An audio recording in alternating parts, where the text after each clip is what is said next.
आप सभी लोगों का तहे दिल से बहुत बहुत धन्यवाद दोस्तों। आज के इस वीडियो की शुरुआत करने से पहले मैं आप सभी लोगों का बहुत ज़्यादा दिल से शुक्रिया अदा पूरा करना चाहता हूं कि आप लोगों के अनलिमिटेड प्यार की वजह से मैंने लगभग 1.5 साल के समय में अपने 1 मिलियन सब्सक्राइबर कहना गलत होगा, अपनी 1 मिलियन फैमिली कंप्लीट कर लिया हूं। मेरे पास शब्द नहीं है बोलने के लिए, इसलिए मैं थोड़ा फंबल भी कर रहा हूं, माफ़ करना दोस्तों। मैं रेगुलरली इतनी मेहनत कर रहा हूं और आप मेरी मेहनत को सराहना दे रहे हैं, इससे बड़ी बात मेरी ज़िंदगी में कोई और नहीं हो सकती। काफ़ी दिनों में काफ़ी सारे लोगों ने मुझसे ये सवाल किए हैं कि आखिर मैं इस तरह के जोन में कैसे एंटर किया, मेरी ज़िंदगी में इस तरह से हॉरर चीज़ों ने कैसे बदलाव लाई। पहली बार ऐसा कौन सा इंसिडेंस मेरी लाइफ में हुआ था जिसकी वजह से मेरी हॉरर हॉन्टेड चीज़ों में रुचि जागी है। आज के इस 1 मिलियन स्पेशल में आप सभी लोगों के सामने अपनी ज़िंदगी की पहली भूतिया घटना लेकर आ गया हूं दोस्तों, जिसे मैं आप लोगों से शेयर करना बहुत ही ज़्यादा इंपॉर्टेंट समझता हूं, क्योंकि अब आप लोग मेरी फैमिली का एक हिस्सा है। हमारी फैमिली सचमुच में बहुत ज़्यादा बड़ी और बहुत ज़्यादा स्ट्रांग हो चुकी है, क्योंकि देखने में ये 10 लाख लगता है, लेकिन ये 10 लाख लोग जब एक साथ एक जगह पर खड़े होंगे तो मैं इमेजिन करते बहुत ज़्यादा हैरान हो जाता हूँ कि ये भीड़ कितनी बड़ी दिखेगी दोस्तों। थैंक यू सो मच आप लोगों का फिर से। तो आइए शुरुआत करते हैं आज के ब्लडी सत्य के इस 1 मिलियन स्पेशल वीडियो की। तो दोस्तों ये बात है आज से काफ़ी सालों पहले की। दरअसल मैं क्लास 2nd में हुआ करता था। इससे पहले मेरी ज़िंदगी में कुछ भी ऐसा पैरानॉर्मल नहीं घटा था। मैं अक्सर अपने घर वालों की सारी बातें मानता था, लेकिन जब कभी भी मुझे कुछ अलग सी चीज़ पता चलती थी तो उसका एक्सप्लोर करने में मुझे बहुत ज़्यादा मज़ा आता था। जैसे अगर मेरे घर वालों ने बोले कि ये करने से ऐसा होता है, ये मत करना, तो मुझे वो करने में काफ़ी ज़्यादा इंटरेस्ट आता था। मैंने ब्लडी टेक्स के एक वीडियो में इसके बारे में बता चुका हूँ कि मुझे ऐसे करने में बहुत ज़्यादा मज़ा आता था। तो दोस्तों ये जो घटना घटी मेरी ज़िंदगी में कुछ इसी हरकत की वजह से घटी। क्लास 2nd की बात है। मैं अपने दोस्तों से काफ़ी बार ये सुन चुका था कि हमारे घर से लगभग 2.5 किलोमीटर की दूरी पर एक जंगल पड़ता है। उस जंगल में अक्सर कई सारे लोगों ने तरह तरह की चीज़ें देखे हैं जो देखते से ही गायब हो जाती हैं। मुझे इन सारी चीज़ों पर विश्वास नहीं होता था। मुझे इंटरेस्ट बहुत ज़्यादा था, लेकिन विश्वास नहीं होता था। मैं सोचता था अरे कम ऑन यार, ऐसा थोड़ी होता है, ऐसे भूत वूत थोड़ी किसी के सामने आ जाते हैं। अभी हाल फिलहाल में मैंने 2 महीने पहले जिद करके अपने घर वालों से एक साइकिल खरीदवाया था। क्लास 2nd में पढ़ता था, बहुत अच्छे साइकिल चलाते नहीं आती थी, लेकिन जब कभी भी प्रैक्टिस करने का मौका मिलता था तो मैं अपने घर के पास में ही जो एक पुराना रेलवे स्टेशन बना हुआ था, पुराना मतलब बहुत पहले का रेलवे स्टेशन, वहां पर साइकिल चलाने चले जाया करता था। अब मैं साइकिल की प्रैक्टिस कर ही रहा था कि मेरे 2 ऐसे फ्रेंड वहां पर पहुंचते हैं जो कि मेरे घर से थोड़ा दूर रहते थे, और ये वही फ्रेंड थे जो ज्यादातर वही 2.5 किलोमीटर दूर वाले जंगल के बारे में मुझसे डिस्कस किया करते थे। जैसे ही मैंने देखता हूं तो बहुत ज्यादा खुश हो जाता हूं, क्योंकि मेरे मन में काफी दिन से इच्छा थी कि मैं उस जगह को जाकर एक्सप्लोर करूं, वहां पर जाकर कुछ तो मजे करूं, कुछ तो एक्सपीरियंस करूं। अब जैसे ये लोग आते हैं मैं तुरंत छूटते से उन्हें कह देता हूं कि चलो यार वहीं पे जाके अपन घूम के आएंगे, साइकिल की प्रैक्टिस करके आएंगे। वो लोग बोलते पागल हो गया है क्या? वो जगह सचमुच में बहुत ज़्यादा डरावनी है। वहाँ पर खासकर दोपहर के 2-2:30 बजे कुछ ऐसा दिखाई देता है जिसकी वजह से बहुत सारे लोगों की मौत हो जाती है। जैसे मैं ये सुनता हूँ तो मेरे मन में अलग सा ही एक थ्रिल सा आ जाता है। मैं बहुत ज़्यादा और ज़्यादा रुचि दिखाने लगता हूँ। मैं बोलता हूँ अब तो जाना ही है, अब तो जाना ही है। मैं भी देखना चाहता हूँ कि वहाँ पर किस तरह का भूत है। मेरे वो दोनों दोस्त रेडी हो जाते हैं, बोलते हैं कि ठीक है हम तेरे साथ तो जाएंगे, लेकिन वहाँ पर नीचे उतरने का एक रास्ता है, खाई जैसा, छोटी सी खाई, ज़्यादा बड़ी नहीं, वहाँ पर हम लोग तेरे साथ नहीं आएंगे, वहाँ पर तुझे ही जाना पड़ेगा। मैं भी रेडी, अपनी साइकिल उठाते हैं, बिना मम्मी पापा को बताए हुए हम लोग आगे की तरफ बढ़ जाते हैं। अब लगभग 2.5 किलोमीटर साइकिल चलाने के बाद वो एरिया आ जाता है। उस एरिया में एक अजीब सी मनुष्यत छाई हुई थी।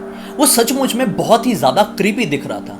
चारों ओर पूरी तरह से सन्नाटा, ना ही एक जानवर और ना ही किसी इंसान की परछाई। मैं बहुत ज़्यादा शॉक्ड था कि मैं इतने दिनों से यहाँ पर रह रहा हूँ, लेकिन फिर भी मैं इस जगह पर कभी क्यों नहीं आया। मैं यहीं पर तो थोड़ी देर पहले अपनी साइकिल की प्रैक्टिस किया करता था, लेकिन ये जगह मुझसे अब तक कैसे छिपी रही। मुझे इस जगह को देखकर बहुत ज़्यादा मज़ा आ रहा था, क्योंकि मैंने हाल फिलहाल में ही कुछ हॉरर मूवीज़ देखी हुई थी और इस तरह के सीन हॉरर फिल्म्स में बहुत ज़्यादा दिखाए जाते थे।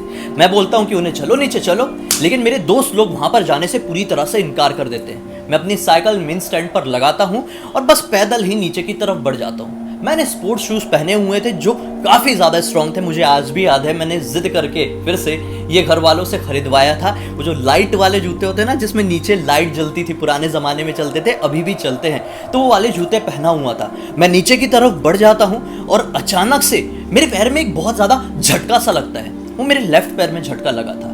मैं नोटिस नहीं करता हूँ, थोड़ी और आगे बढ़ता हूँ, चीज़ों को समझने की कोशिश करने लगता हूँ।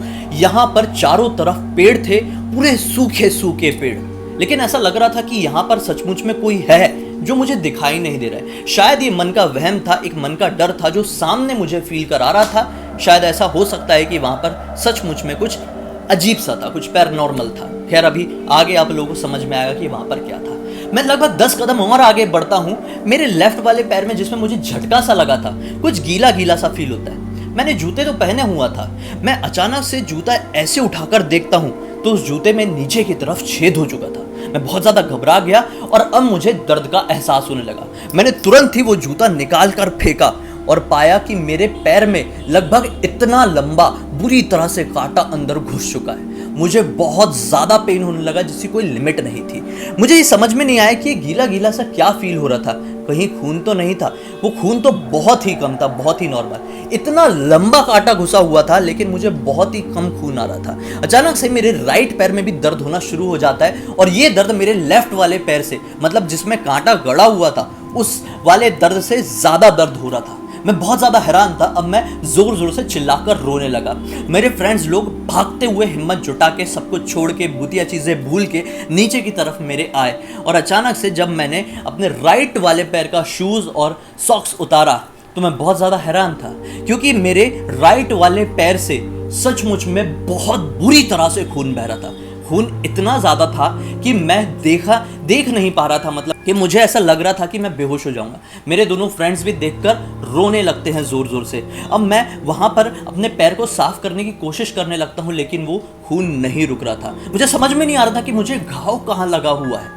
लगातार खून बहा जा रहा है। अब मेरा एक फ्रेंड हिम्मत दिखाते हुए मुझे अपने साइकिल में पीछे की तरफ बैठाता है और तेज़ी से आगे बढ़ जाता है जहाँ पर मेरी मम्मी जॉब किया करती थी। अब वहाँ पर पहुँचते हैं, वहाँ पर काफ़ी सारे लोग इकट्ठे हो जाते हैं, क्योंकि मैं बहुत ज़ोर ज़ोर से रो रहा था, साथ में मेरे फ्रेंड्स भी रो रहे थे। मेरी साइकिल वाइकल वहीं पर लगी हुई थी, उसी जंगल वाले इलाके में।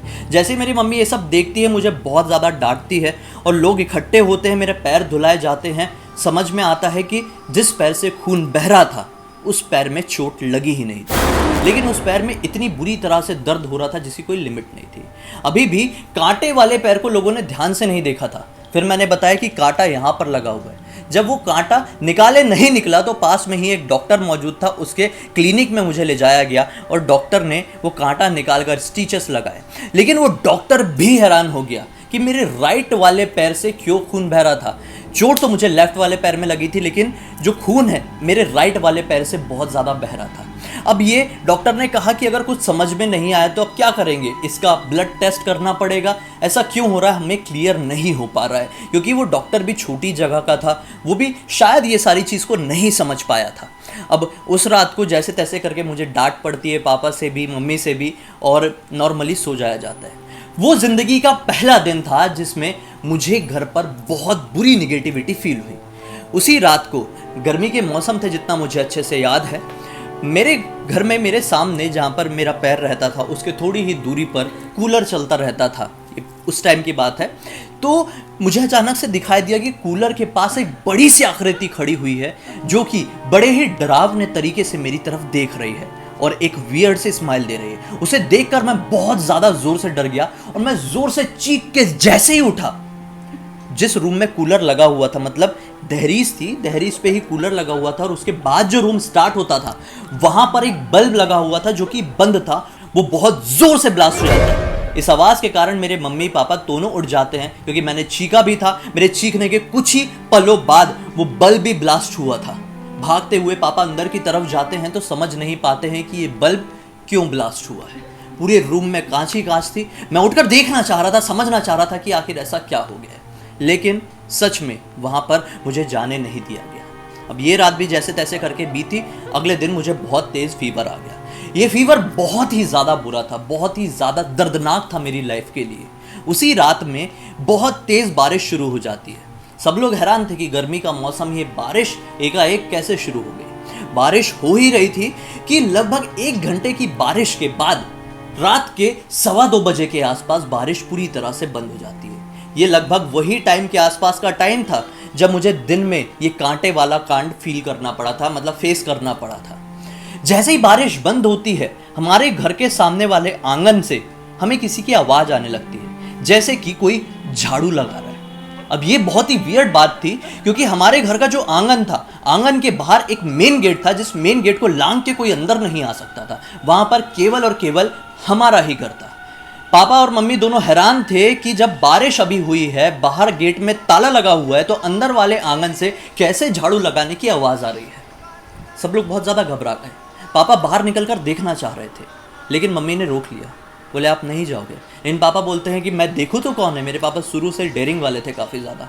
अब ऐसे करके आगे बढ़ते, जैसे दरवाजे की तरफ पहुंचते हैं, वो झाड़ू लगाने की आवाज़ पूरी तरह से बंद हो चुकी थी। जैसे ही पापा ने दरवाज़ा खोला तो सामने की तरफ एक बहुत ही गरीब सा आदमी खड़ा हुआ, जिसके पास से बहुत बुरी दुर्गंध आ रही थी। ये बात मुझे कैसे पता, क्योंकि मैं भी पापा के पीछे पीछे उनके पीछे जाकर खड़ा हो गया था और देखने की कोशिश कर रहा था। वो बस एक टक लगाए पापा की तरफ देख रहा था और बोल रहा था कि मुझे अंदर आकर सोने दो, मुझे अंदर आकर सोने दो। मेरे पापा ने गुस्से से चिल्लाया कि तू अंदर कैसे आ गया, तेरी हिम्मत कैसे हुई अंदर आने की, सच सच बता, नहीं तो तेरा सब कुछ खत्म कर दूंगा।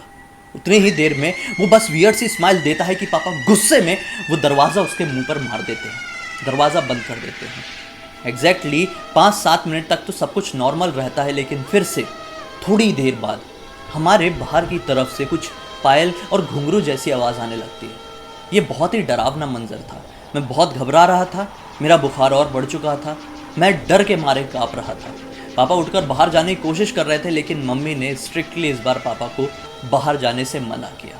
शायद ये सही था कि हम लोगों ने उस रात दरवाज़ा खोलकर बाहर नहीं देखे, वरना पता नहीं हमें क्या देखने को मिलता, क्या कुछ फेस करना पड़ता। ये मेरी लाइफ की पहली स्टोरी थी, ये मेरे लाइफ का पहला पैरानॉर्मल एक्सपीरियंस था जो कि मैंने फेस किया। मैंने जाना कि इस दुनिया में कुछ तो ऐसी चीज़ें होती है जिसे हम कितना भी समझने की कोशिश कर ले, हम डिटेल में नहीं समझ पाएंगे। और बस इसी कांड के बाद मेरा ये सब चीज़ों में बहुत ज़्यादा इंटरेस्ट बढ़ गया, बहुत ज़्यादा रुचि बढ़ गई। मुझे ऐसा लगने लगा कि मुझे ये सारी चीज़ों को एक्सप्लोर करना है। शायद मेरी किस्मत वहाँ से कनेक्टेड थी इस लाइफ के साथ, तभी मेरे साथ वो सब कुछ हुआ था उस टाइम पे। बस इंटरेस्ट और बढ़ा, मैं रिसर्च करने लगा। उस उम्र से ही मैं ऐसी किताबों को पढ़ने लगा, मैं ऐसी फिल्म्स को देखने लगा, मैं बहुत सारी चीज़ों में, इन सब चीज़ों में पूरी तरह से घुस गया था। मैं बड़े बड़े लोगों से इन सारी चीज़ों के बारे में बहुत बातें करता था। इंटरेस्ट बढ़ते बढ़ते बढ़ गया और दोस्तों के साथ जब कभी भी मौका मिलता था मैं ऐसी भूतिया बातें ज़रूर किया करता था। और फिर धीरे धीरे करके मेरी लाइफ में बहुत सारी चीज़ें ऐसी सामने आई जो कि ये प्रूव कर रही थी कि इस दुनिया में सचमुच में एक ऐसी दुनिया भी चलती है जिसे हम कितनी भी कोशिश कर लें, चाह कर भी खुली आंखों से नहीं देख सकते। केवल मन की आंखों से ही उस दुनिया को देखा और महसूस किया जा सकता है। तो ये थी मेरी ज़िंदगी की पहली पैरानॉर्मल एक्सपीरियंस दोस्तों, जिसकी वजह से मेरी लाइफ का शायद इतना बड़ा बदलाव आया है। उम्मीद करता हूँ कि आपको एक जानकारी मिली होगी जो थोड़ी फिल्मी लगी होगी। मुझे मालूम है बहुत सारे हेटर्स लोग हैं जो यही बोलेंगे, अरे फेंक रहा है, मन से कहानी सुनाकर, मन से कहानी बनाकर बता रहा है। लेकिन लोग चाहे जो भी समझे, मेरी लाइफ में ये सब कुछ हो चुका है। एक इंसान तब तक ये सारी चीज़ों पर विश्वास नहीं करता जब तक उसकी ज़िंदगी में ऐसा कुछ ना बीते। मैं तो यही कहूँगा, आप मेरे हेटर हो या प्यार करने वाले हो, अगर आपकी लाइफ में ये सब कुछ नहीं बीता है तो आप सचमुच में लकी हो।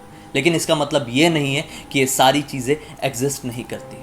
इस वीडियो को ख़त्म करने से पहले मैं एक बार फिर से आप लोगों को थैंक यू कहूँगा कि आपने इस वीडियो को पूरी तरह से देखा और अपना पहले की तरह से प्यार बनाए रखा। इसी तरह से मेरे साथ मेरे परिवार में जुड़े रहिए। मुझे पहली बार देख रहे हैं तो इस चैनल को सब्सक्राइब करके बेल आइकन दबा के ऑल के ऑप्शन में क्लिक करना, क्योंकि इसी तरह के हैरान कर देने वाले अनोखे वीडियोज़ आप लोगों के सामने रेगुलरली लेके आते रहता हूँ। इन सबकी लिंक इस वीडियो के डिस्क्रिप्शन बॉक्स में मिल जाएगी, क्लिक करके डायरेक्टली वहाँ पर पहुँच जाना। चलिए कल फिर से मिलने की कोशिश करेंगे, रेगुलर हो जाएंगे दोस्तों। अब तो और कुछ अच्छा देखने मिलेगा। आप लोगों की दुआएं बस इसी तरह से बनाए रखना। फिर से मिलते हैं दोस्तों, तब तक के लिए बहुत बहुत धन्यवाद। आपका दिन शुभ हो।